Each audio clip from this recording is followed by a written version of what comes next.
Yan, ito po yung EDSA Shrine, guys. At kasalukuyan nandito tayo sa may intersection po, footbridge. Ayan po sa harap natin ang Department of Migrant Workers, Plus Ople Building. Ayan.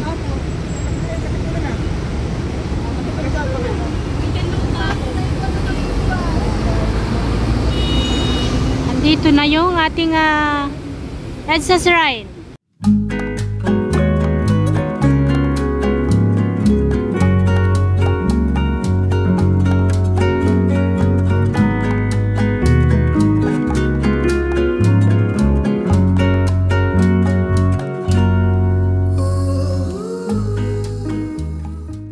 Uwi na sila? Bakit kayo nag-uwi? O bakit kayo sila mag-uwi? Mamayang alas 2 pa yung rally nila. Ibang grupo sa Liwasang Bonifacio. Oh. Grupo ni Castro sa Liwasang Bonifacio. Grupo nila Magdalo dito sa kanila dito sa... Okay. Grupo naman sila Sa EDSA Shrine po tayo ngayon, guys. Update po natin kayo sa nangyayari po ngayon dito. Ayan. Nagsiset up na po sila dito ng pinaka stage nila para sa kanilang event ngayong araw. Rally ng Pink Lawans.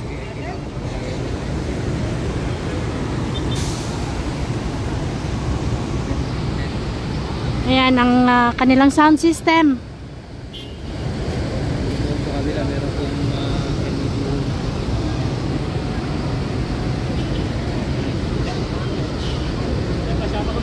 Tapos dito naman sa kabila, meron silang pinahanda na LED wall. Tapos sa baba, meron silang mga portalet. Dito na sila kumakain.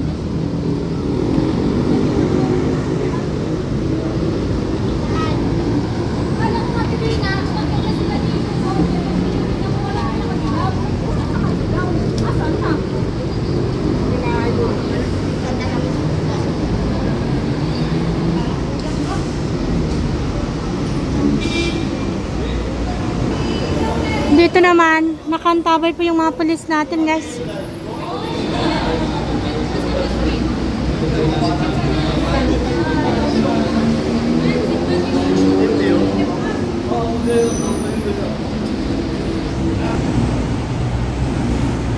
Dalawang truck pala to.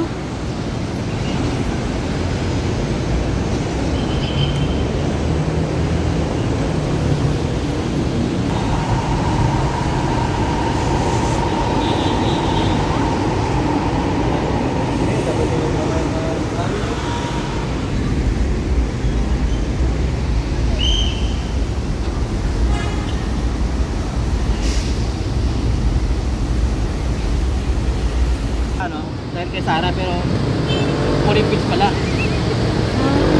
Na-interview nyo? Oo. Oh. Saan na siya?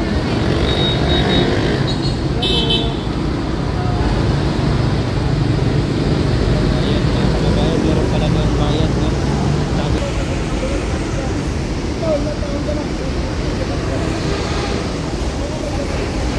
Mamayang alas 2 pa yung nila, guys. Ang oras ay 11 o'clock. 11 something. Saan kaya sila pupunta? Bakit paalis man sila?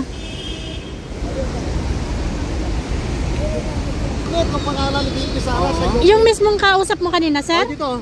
Ah. Oh, magkano daw? Meron pa na ako nakausap ko sa baba. 500. Oh, 500 daw. Galing sila ng San Andres. Oh. Ang nag-pick-up daw sa kanila kagawa sa San Andres. Grabe, no? Pero bakit nagsisuwian na sila, sir? Gutom na. Gutom na. Inabot sila ng ulan. Malayo. Sabi na isa dito kanina. Naubos na nga yung pera ko. Bumili ako ng tubig at sa kapagkain. Oh. Nakita ka din. Sabi nila, sir, kasi kumana ka, sir, dun eh. Ano sabi nila, sir? Ano ako, taga-Masbate ako. Oo. Napadaan ako dun, grabe, sobrang daming tao. Nagulat ako, grabe pala, hindi pala tao yun. Ano sila? Langaw. Nagulat ako. Kasi sabi sabi nila, magtitipon-tipon daw sila doon. Ah. So, punta ako, sabi, 41 million daw eh. Oh, meron 41 million, sir. Million. Napuno nga yung kalsada. Mga milyon. Hindi milyon. 41 million na puno, dapat pati dyan. Oo, 41. Kasarado na yan. Hindi naman tao, sir eh. Milyon. Minyon at saka langaw. Langaw ba? Langaw, Pero ang oo. dami, in fairness na daming tao, mga bata. Mas madami pa nga yung sasakyan dun eh. Ay, ganun ba? Oh. Kasi galing ako ng probinsya, nag-bike ako paikot-ikot. Nakita ko, grabe, sobrang dami talagang May viewers sasakyan. ako, sabi na fitness ka sir. Ayan, sabi ko, ano na sinasabi na mo sir? Magkano ba May yan? sumigaw Sabi nga ng dun, tao, Duterte, 500. Oh, meron? Sabi, Duterte. Tapos sabi nung isa, ano ka ba? Anong grupo ka? Kay Trillanes po. Sabi, Duterte ka na. Kaya, Duterte. Nagsigawan lahat ng Duterte. Grabe. Okay, salamat na. Ayaw, nandito nga na sabi ng bayad nagdam sa UP. Ah. UP din naman. Ninyo doon. Alam mo kung magkano daw. Ang sabi sa kanila 500. Pero Oh. rally daw din BP Sara. Sinisira nga nila. Ay, sinisira nila si BP. Kaya rin na doon sinabi 600 daw. Rally daw ni BP Sara pupuntahan. Oh my gosh. Grabe po. Grabe ang paninira man. Sobra. Ayaw nagsabi dyan na fake news. Oo, may mga bata silang kasama. Ayun oh, kawawa man. Doble bayad dyan. Dubli bayad na. Pero pinas nila sa Facebook ano eh. Ayan o. Oo. At ang lilim lang sila, sabi daw, rally daw ni BP Sara. Oo. Kaya yung iba na maka-DDS, nag-alisan na. Umuwi na sila kasi akala nila Duterte. Supporters ni Bibi Sara doon na pinuha nila. O kasi sabi daw kasi ni ano Duterte daw, hindi naman pala Duterte. Kundi Duterte na yung i-impeach nila, oo. Kaya ito, nag-uwian na sila. May palimos na naman ako daw. Ay. Inggit ka lang kamo sa mga nagsasabi.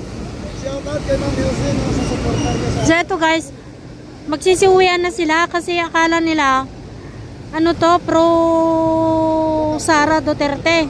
Kaya na, uwian na daw sila. Dapat nga mga interview kanina ko Bibi Sara. Taga saan yung na-interview niya, sir? taga San Andres, Manila at saka Taga San Andres, Manila daw. Andres, Manila. Ay, may kasama silang vlogger.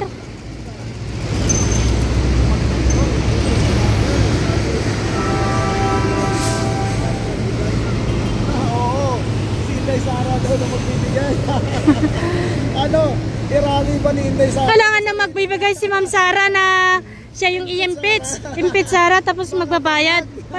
Ano yon, kabubuhan? Mga bagay.